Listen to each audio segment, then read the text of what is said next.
तपस्वी ने कहा कि हे राजन, सुनो, संसार में उपाय तो बहुत है, परंतु वे कष्ट साध्य हैं, यानी बड़ी कठिनता से बनने में आते हैं, और इस पर भी सिद्धि हो या ना हो, उनकी सफलता निश्चित नहीं है।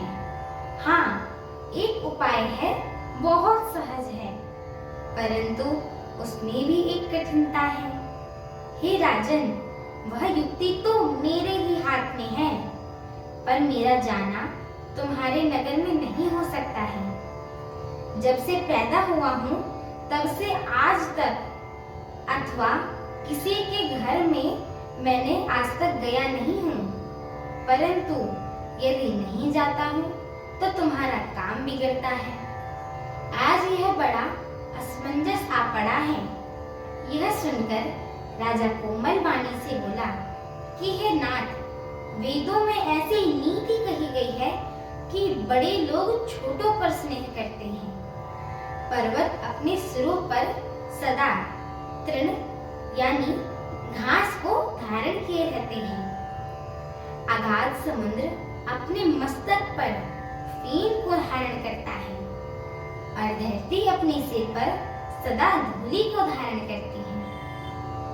ऐसा कहकर राजा ने मुनि के चरणों को पकड़ लिया और कहा कि हे स्वामी, कृपा कीजिए, आप तो संत हैं, दीन दयालु हैं, अतः हे प्रभु, मेरे लिए इतना सा कष्ट अवश्य सहिएगा।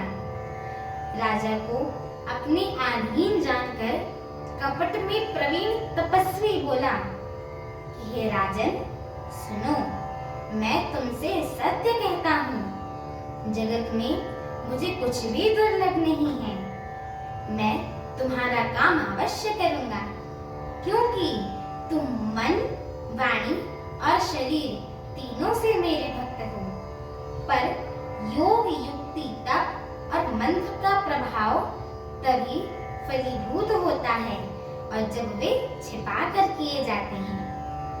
हे नरपति, मैं यदि रसोई बनाऊं और तुम उसे परोसो और मुझे कोई जानने न पावे, तो उस अन्न को जो जो खाएगा सो तुम्हारा अधिकारी बन जाएगा।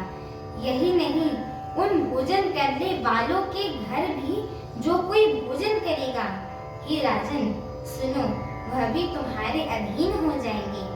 हे राजन, जानकर यही उपाय करो और वर्ष भर भोजन कराने का संकल्प कर लेना।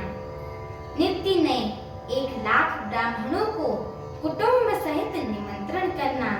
मैं तुम्हारे संकल्प के काल अर्थात 1 वर्ष तक प्रतिदिन भोजन बना दिया करूंगा। हमारे आगे की श्री राम कथा को सुनने के लिए हमारे चैनल को लाइक, शेयर, सब्सक्राइब एवं कमेंट अवश्य करें। बोलिए सियावर रामचंद्र की जय हो।